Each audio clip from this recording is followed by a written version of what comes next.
오늘이 그 모세의 승계자, 계승자 여호수아 그랬는데요.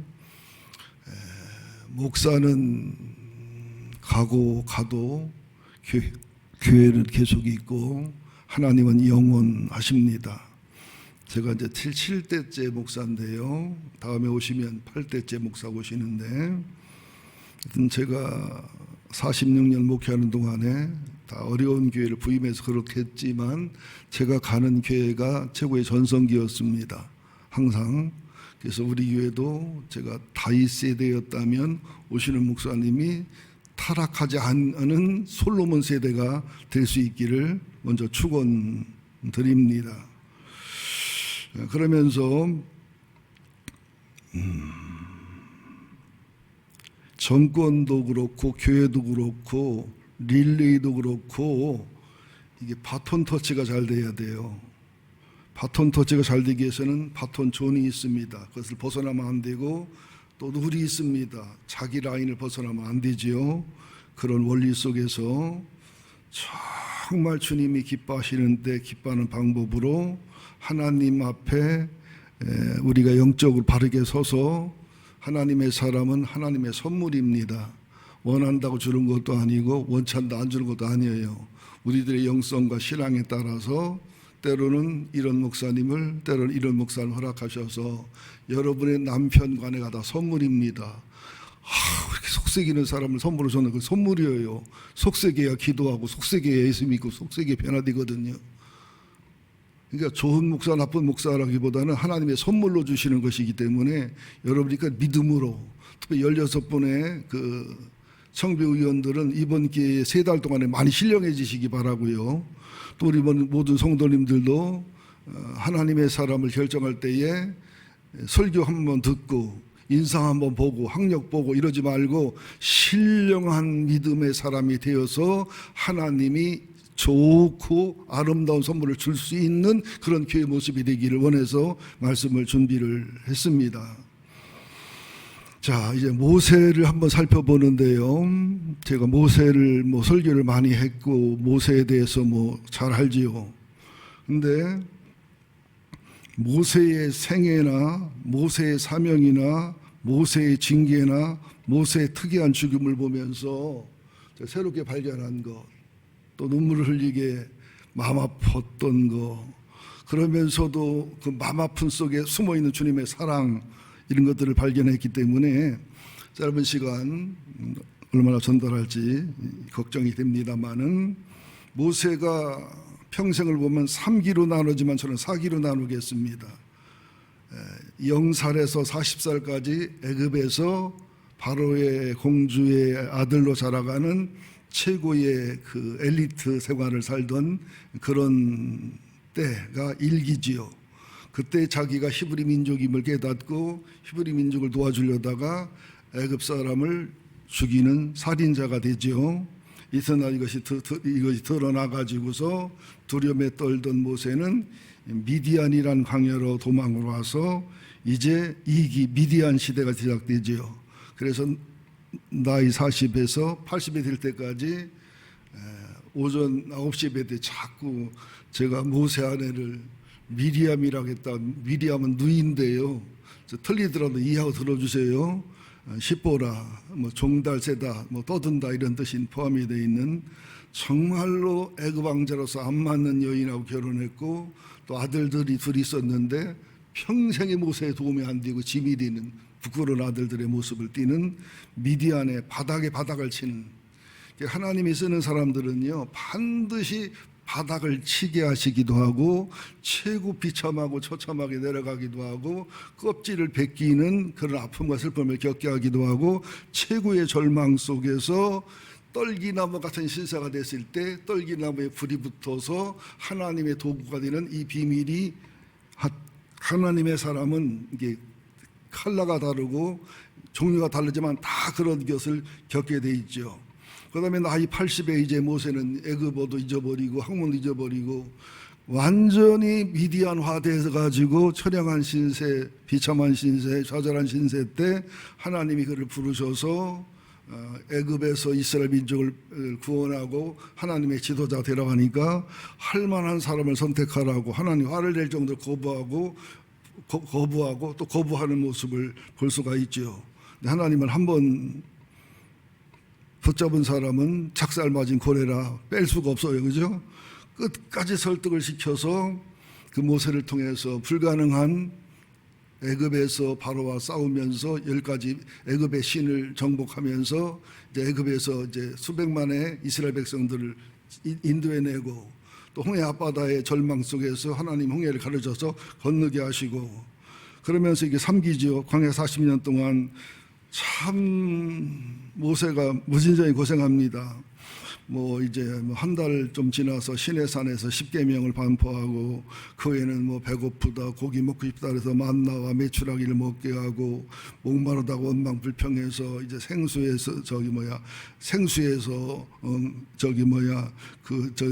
바위가 나온 게 아니라 바위에서 생수를 나오게 하고 또 구름 기둥 불기둥으로 낮에는 구름 기둥 밤에는 불기둥으로 인도하시고 또 그러면서 백성들이 타락해서 시내산에 가서 십계명을 받고 있는 사이에 백성들이 모세가 안 보인다고 잘 들으세요 여러분들. 이게 지나가는 말 같지만 지나가는 말이 아니에요.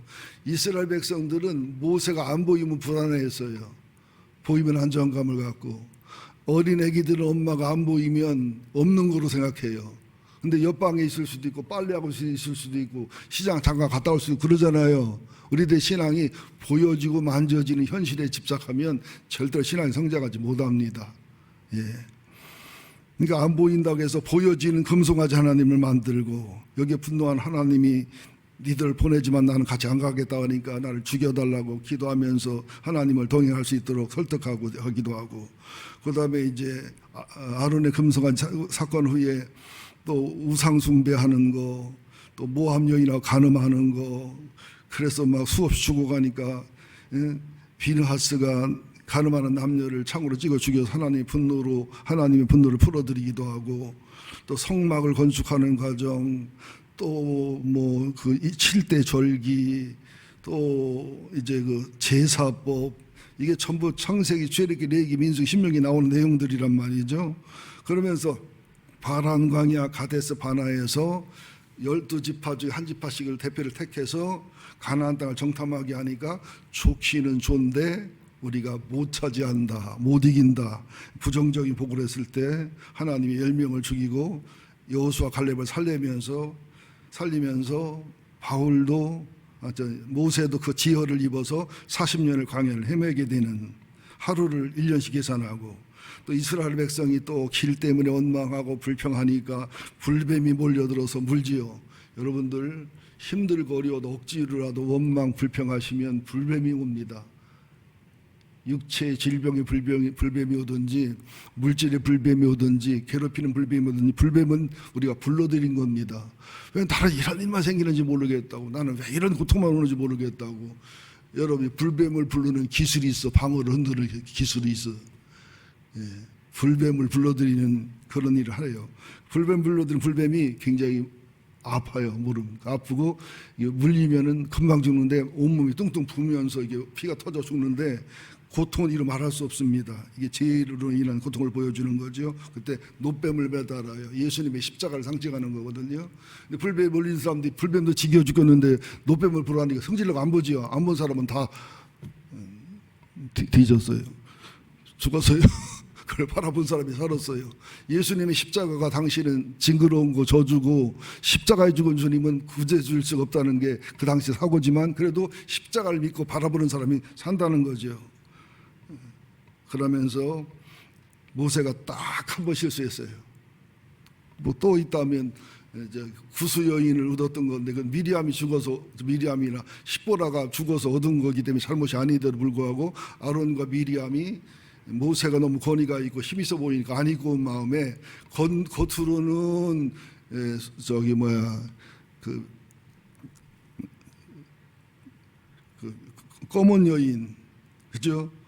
여인 오는 것을 문제 삼았지만은 실제 속으로는 너한테만 말씀했냐면서 권위 문제를 다투다가 미리암이 문둥병자가 되고 그런 것들을 겪지요. 그러면서 모세가 평생에 한 번 정말 기가 막힌 실수를 하는데 마지막 때쯤에 하나님이 백성이 무릅다고 원망불평하니까 하나님 뭐라고 말씀하냐면 바위를 명해서 생수가 나오라고 했어요. 어떻게 해서? 명해서. 치는 게 아니에요. 첫 번째 바위는 주님의 십자가를 상징해 주님이 터지고 깨지고 죽어야 십자가는 완성되잖아요. 부활은 명령하면 부활의 영과 성령의 영이 일하는 거기 때문에 명령만 하면 되는데 모세가 뭐라고 말하냐면 바위를 치면서 내가 물을 내랴 이 못되고 악한 것들아 많이 쳐먹어라 안 했어요. 그러면서 막 두 번을 때려버리니까 물이 콸콸 쏟아져서 먹었는데 그게 뭐냐, 부활한 주님을 두 번 때리거나 마찬가지고 마치 물을 내가 내주는 것처럼 오직 분노하면 그랬겠어요. 그 딱 한 번 잘못했는데 모세가 40년을 고생했는데도 느보산에서 그죠 가나안 땅을 다 바라보면서 복인부와도 못 들어간다. 여러분 같으면 어떻게 하겠어요? 옛날에 고속도로 갈 때 초보환자들이 붙였지요. 아이고 선배님 미치겠지요. 나는 환장하겠어요. 그런 심정이었을 거라고 봐요. 이제 거기부터 한번 말씀을 드리도록 하겠습니다.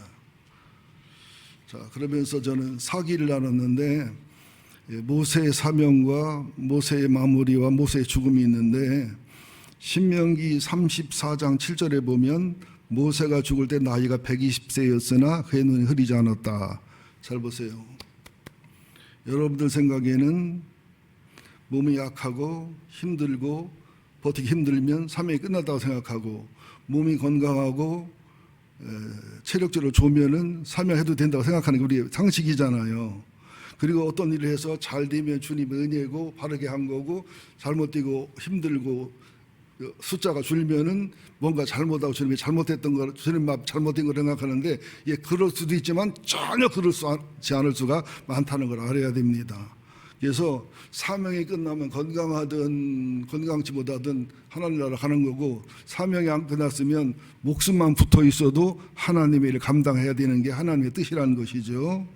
자, 그러면서 한번 신명기 34장 1절을 봅니다. 모세의 죽음인데요. 잘 보셔야 돼요.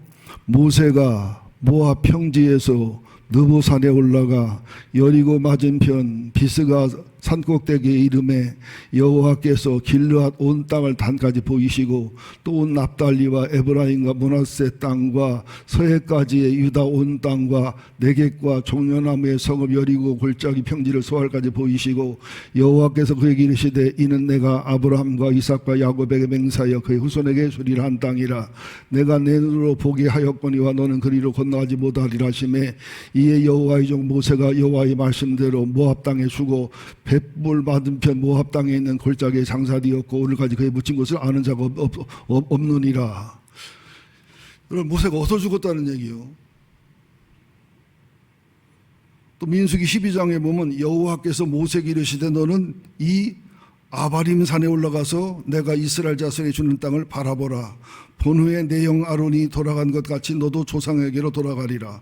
아론이 민수기 20장 22절에 보면 아론이 죽거든요. 호르산에서. 자, 보세요. 1절에 느보산에서 죽었는 거예요. 거기서 올라가서 비스가산에서 죽은 거예요. 아니면 5절 6절에 있는 모압 땅에서 죽은 거예요. 벳불 맞은편에 있는 골짜기에서 죽은 거예요. 여러분 헷갈리잖아요. 제가 얘기 안 했으면 그냥 어서 죽었다고만 하지 전혀 생각도 안 할 내용이지요.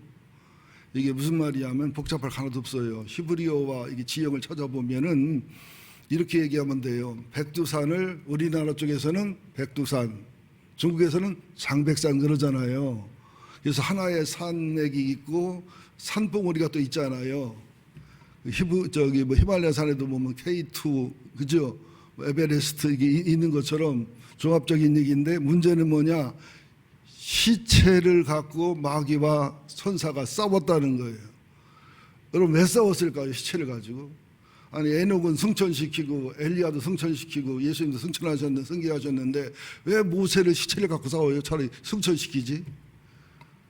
그렇게 수고하고 충성한 모세에게 왜 그랬을까요?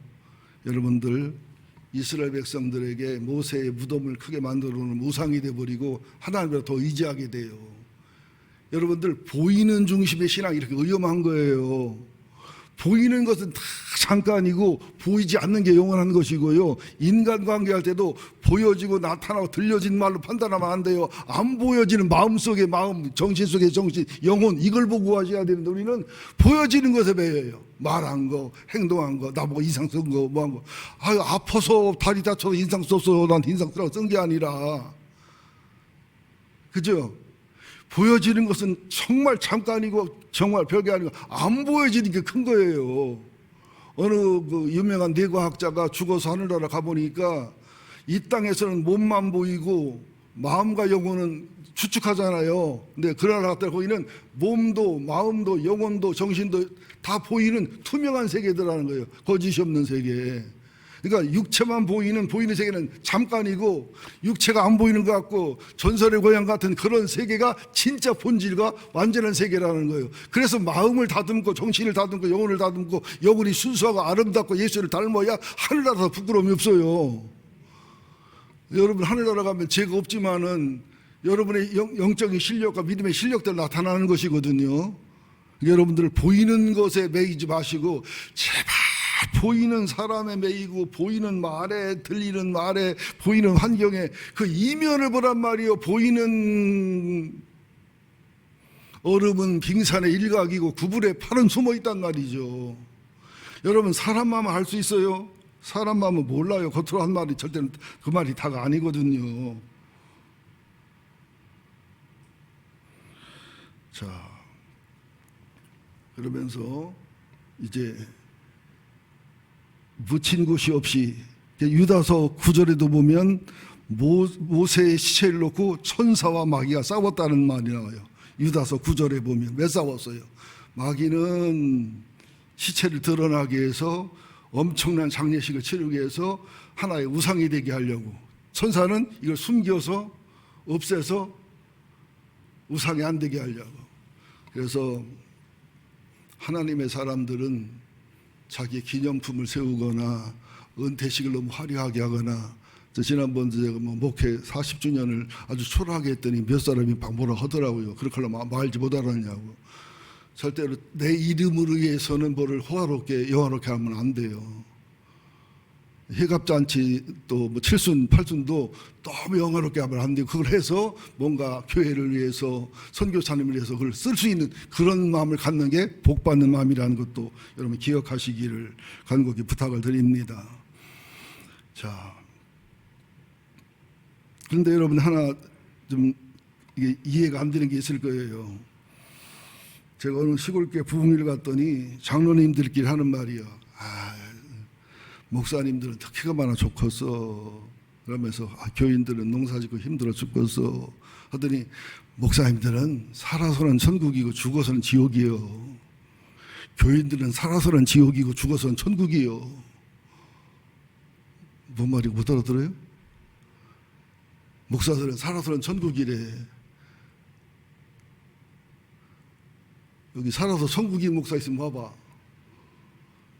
목사도 살아서 지옥이고 교인도 살아서 지옥이고 믿음이 아니면 다 지옥이에요. 그래서 우리들에게는 삶이 천국과 지옥이 된 비밀은 영적 싸움의 승리와 믿음의 원리와 모세의 온유함을 갖는 것밖에 없어요. 우리들이 심령과 가정과 교회 천국을 이루면 세상을 이길 힘을 얻거니와 심령과 가정과 교회 천국을 이루지 못하면 세상을 이길 힘이 없다는 사실도 기억해야 되는데요. 근데 가끔 보면 여러분들 모세가 특혜가 있죠. 아론과 미리암이 너만 말씀 받았느냐 하고 막 대들 때 있었어요. 그죠? 민수기 27장인가 보면, 그죠? 12장인가 보면 대들 때 있었죠. 그때 하나님이 뭐라고 말해요? 모세를 향해서 이는 이 지구상에서 가장 온유하고 겸손한 사람이다. 그러면서 선지자에게는 꿈으로 음성을 들려주지만 내 모세에게는 직접 대면에서 얘기하고 직접 친구처럼 얘기하고 대화했는데 니들이 무엇이길래 모세를 비방하느냐 이러면서 모세 쪽에서 아론을 책망하고 미리암을 문두병 들게 해서 그들이 회개하고 돌이키게 하는 그런 말씀을 볼 수가 있어요. 그러면 지도자는 특혜가 크다. 목사는 참 좋겠어. 목사한테 대들으면 뭐 저주받는다고 그러고, 목사 함부로 보내면 큰일 난다고 그러고, 우리는 뭐야. 그러지만은 특혜는 쬐금이고 벌은 더 많아요. 모세가 한 번, 두 번 쳤다고 가나안 땅을 바라보고 못 들어가는데 이스라엘 백성은 얼마나 용서받고 얼마나 용서받았어요. 그죠? 이게 목회자에게 약간의 특혜와 복음을 전하기 위해서 하나님의 권위 때문에 특혜와 어떤 권리를 약간 주는 대신에 그에 대한 형벌과 그에 대한 책망은 무시무시합니다. 하늘나라 가면 여러분들요, 주님 오시면 교회부터 심판을 받는데 목회자부터 받아요. 우리 교회를 말하면 저부터 받는다는 얘기죠. 그래서 하나님은 공평하셔요. 교회에서 여러분들 뭐 차별과 뭐 구별과 이런 거에 너무 만백하지 마시고 하나님은 공평하시고 하나님은 선하시다는 것을 믿으셔야 됩니다.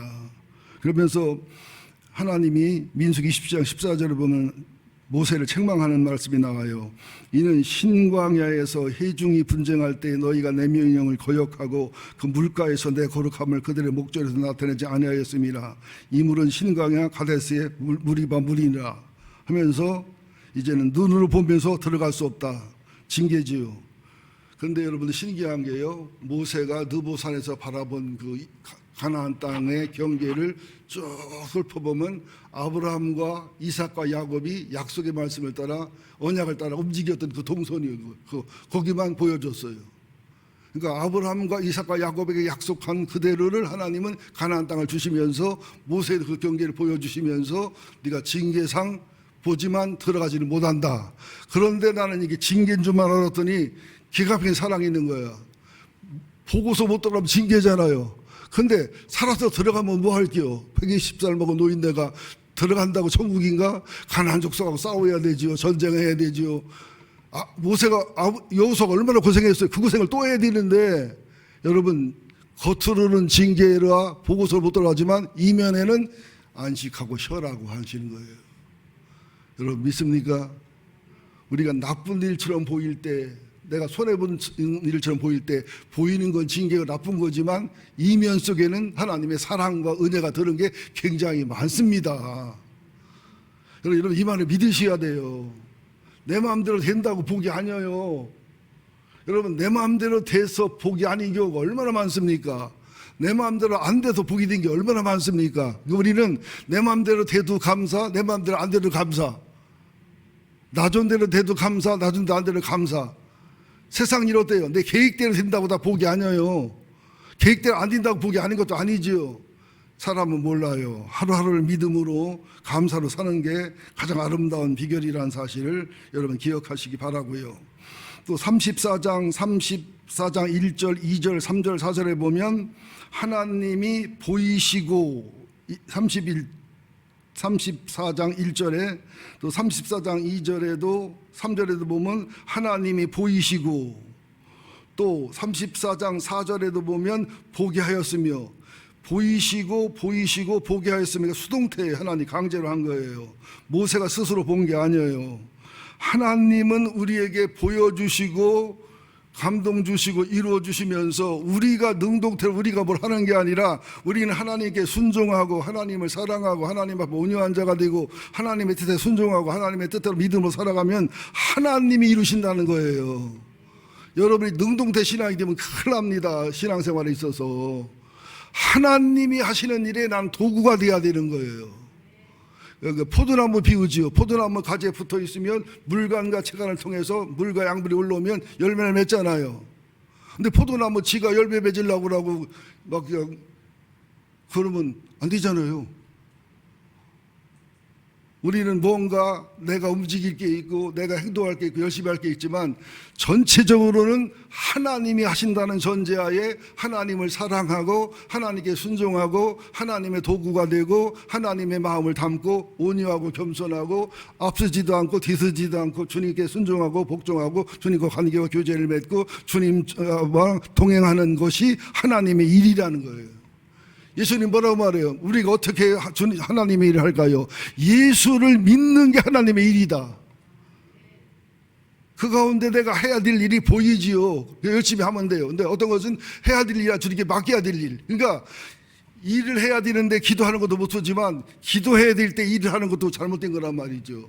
기도해야 될 때가 일할 때가 있고, 기도했으면 일해야 되고, 일했으면 기도해야 되고, 이게 신앙의 지혜라는 사실을 기억하시기를 간곡히 부탁을 드립니다. 그러면서 모세가 시신이 없이 죽었다. 시신을 찾을 수 없다. 처량해 보이잖아요. 그런데 진짜 하나님의 사람은 이렇게 살아야 된다고 믿어요. 침례 요한도 뭐라고 말했어요? 나는 광야에 치는 자의 소리다. 있는 동안에만 소리가 막 나지, 소리 끝나면 소리가 없어지는 것처럼 예수만 남으면 된다.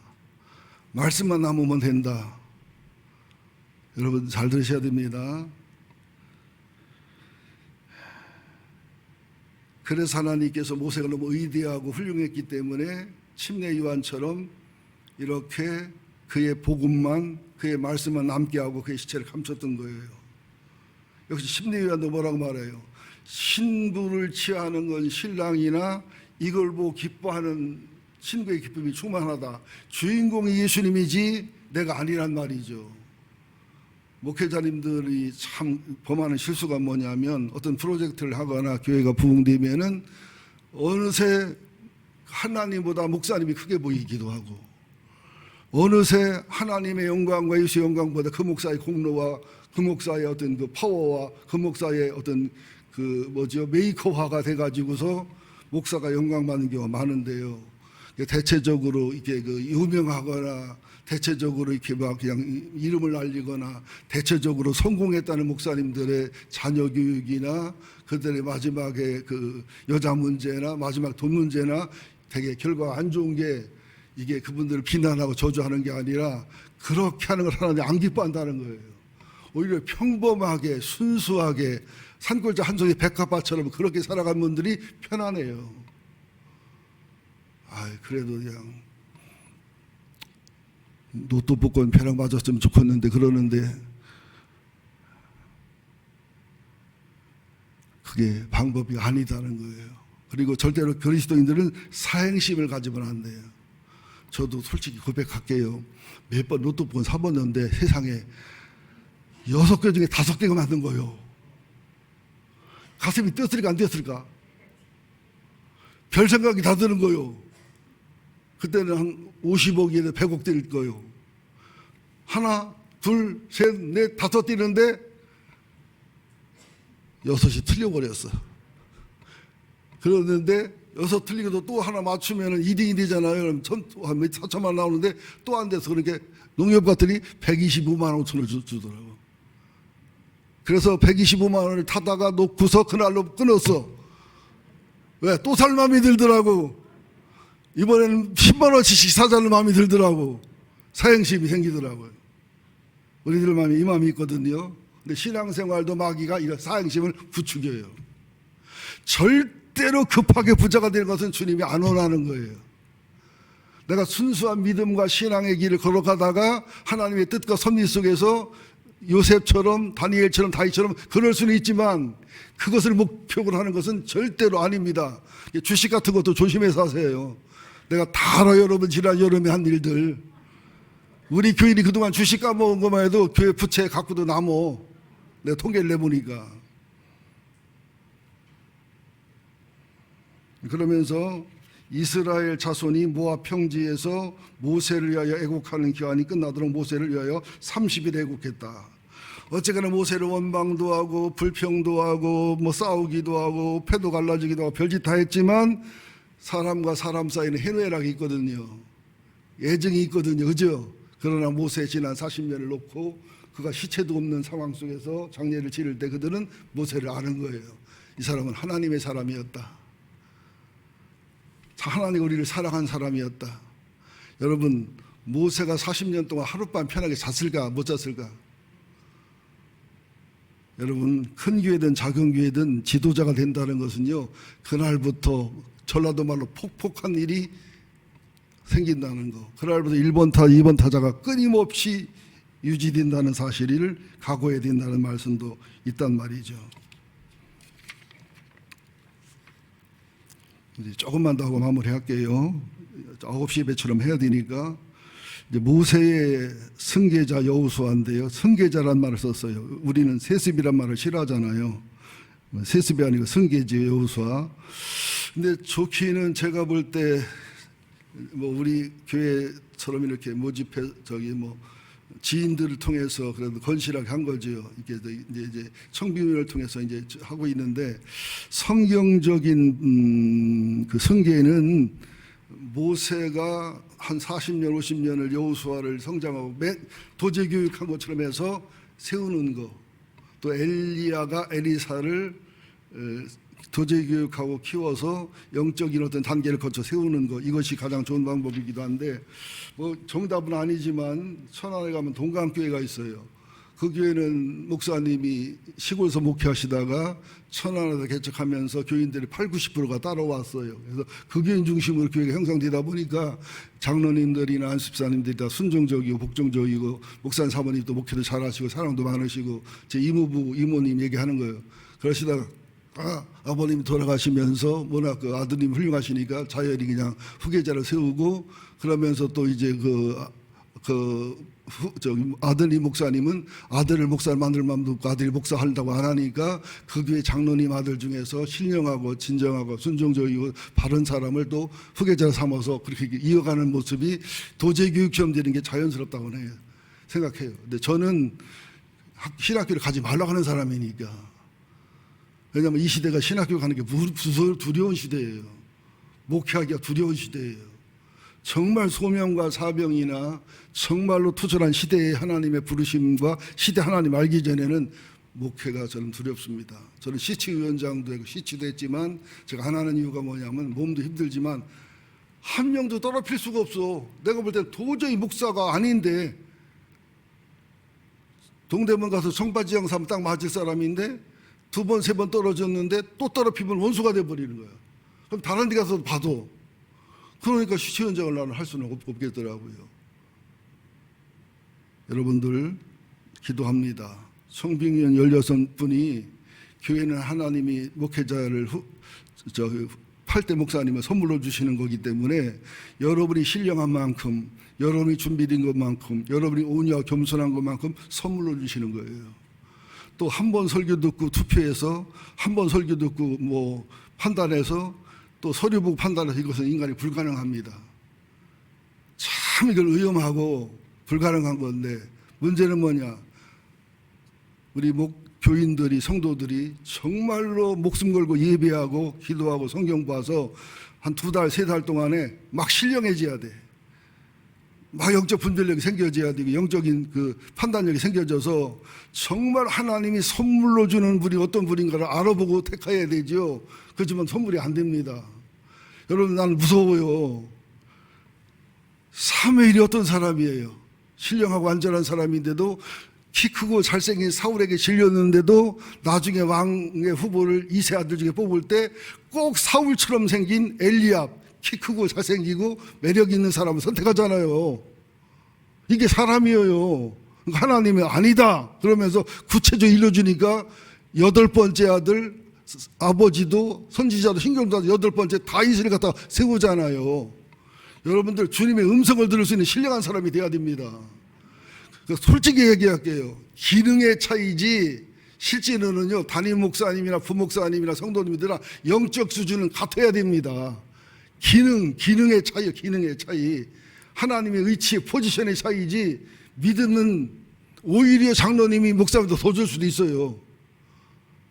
더 주면 목사님한테 맘먹을 텐데 덜 주니까 맘먹지 더 주면 겸손해요. 어느 분이 한 번 저한테 막 따지고 뭐라고 하길래 아우 교만하시다고 그랬더니 내가 교만한 선거를 대라고 내가 교만한 게 뭐냐고 예를 들어 얘기하라고 해서 이렇게 하는 거 그거 목사가 교만하다 했다 그걸 못 참고 난리를 치는 게 교만하지 나한테는 그냥 그렇게 여러 말 하고서는 나는 참고 있는데 여러분들 젊고 신선한 목사님 오시면 좋지요. 또 여러분들이 좀 꼰대 목사 30년 동안 모시느라 수고하셨어요. 고생하셨어요. 그러나 하나님의 좋은 선물로 선택하셔야 돼요. 16분이 신령하고 기도하고 영적으로 돼야 되고요. 우리 성도님들이 정말 기도하고 온유하고 겸손한 신령한 신앙을 가질 때 하나님의 선물을 알아보고 하나님의 선물을 선택할 수 있다고 저는 그렇게 믿습니다.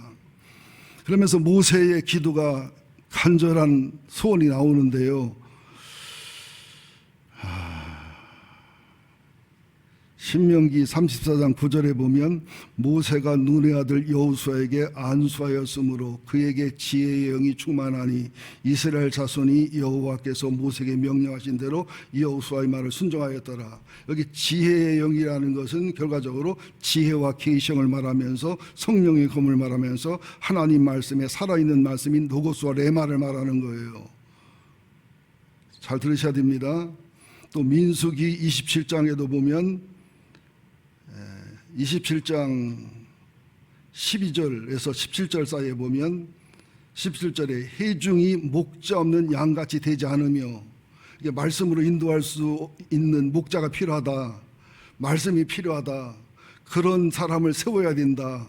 그러기 위해서 하나님이 얘기했던 누리 아들 여호수아를 세워서 그에게 지혜와 계시형을 부어주시고 말씀의 영을 부어주셔서 여호수아에게 맡기는 게 아니라 여호수아에게 주어진 지혜와 계시의 영, 말씀의 영에게 맡기고 여호수아에게 맡기는 게 아니라 하나님 말씀과 언약에 맡긴다, 그런 뜻이에요.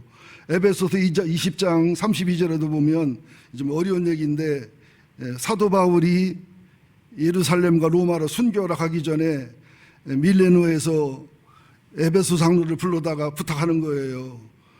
새로운 목사에게 부탁한다, 장로에게 부탁한다, 그 말 없어요. 주와 그의 말씀에 부탁하노니 말씀이 여러분을 능히 든든히 세울 것이다. 그러니까 여호수아를 세운 것도 모세를 세운 것도 그들의 온유한 영에 있는 말씀, 여호수아를 세운 것도 지혜와 계시형을 부어준 말씀, 또 사도 바울이 에베소 교회를 부탁하는 것도 주님과 주님의 말씀과 그 말씀의 능력에 맡긴다는 거예요. 교회는 말씀에게 맡겨야지요. 담임 목사에게 맡기는 것도 아니고 장로에게 맡기는 것도 아니고 원로 목사에게 맡기는 것도 아니고 하나님의 살아있는 말씀이 일하는 그 말씀에 맡겨야 되는 거예요. 여러분, 이 말을 믿으시기 바랍니다. 우리 마지막 결론은 말씀이에요. 말씀, 주님과 주의 말씀, 지혜와 계시의 영, 그 성령의 검, 말씀이잖아요. 침례의 교회는 뭐냐? 말씀의 교단이에요. 말씀. 그냥 말씀이 아니라 로고스의 레마, 전파된 말씀도 있지만 그 말씀이 내가 생활을 인격화돼서 하는 로고스와 레마의 말씀, 옛것과 새것의 말씀. 그러니까 목사님도 말씀을 따라 목회하시고 장로님도 말씀을 따라 목양하시고 성도들도 말씀을 따라 반응하고 교회도 성령의 검 말씀을 따라 영적 전투를 하고 모든 사람들을 말씀의 가치관을 가지고, 이게 교회를 하나님께 맡기는 거예요. 저도 그동안 설교를 해서 여러분 들었든 안 들었든 좋았든 싫었든 저도 제가 전한 말씀 하나님 말씀에 맡기는 겁니다. 제가 어제 유치부가 이제 토요일 날 이제 여름설교 마무리한다고 해서 가서 기도해주고 축도해주고 아이스크림 주고 그러고 왔는데요.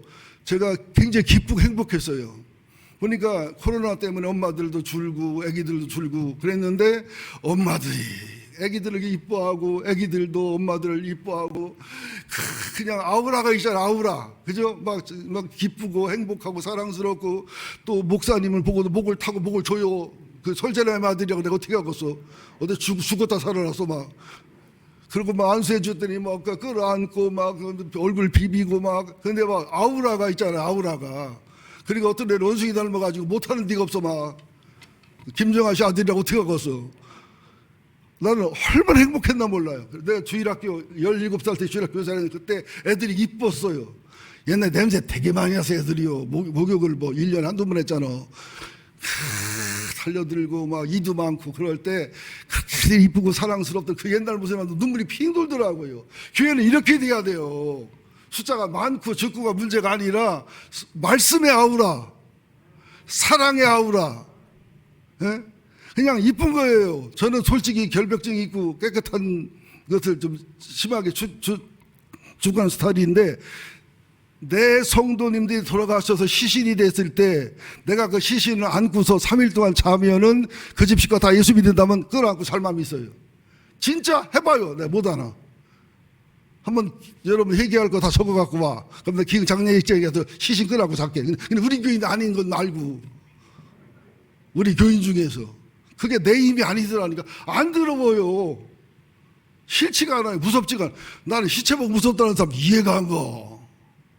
아니 죽었는데 뭐가 무서워. 영이 떠났는데. 이런 분이 있어요. 비가 부슬부슬 오는 날 수목관 옆을 지나면 머리가 쭉 삐진대요. 왜 머리가 쭉 삐져? 뼈 가루만 있어. 여기 하늘나라가 있고. 우리 집사람은 비 오는 날, 눈 오는 날 수목관 가서 일 다 보고 해결하고 와요. 여러분, 결론을 내겠습니다. 모세는 하나님이 온유한 자라고 했어요. 지구상의 최고 착한 자라고 했어요. 선한 자라고 했어요. 왜?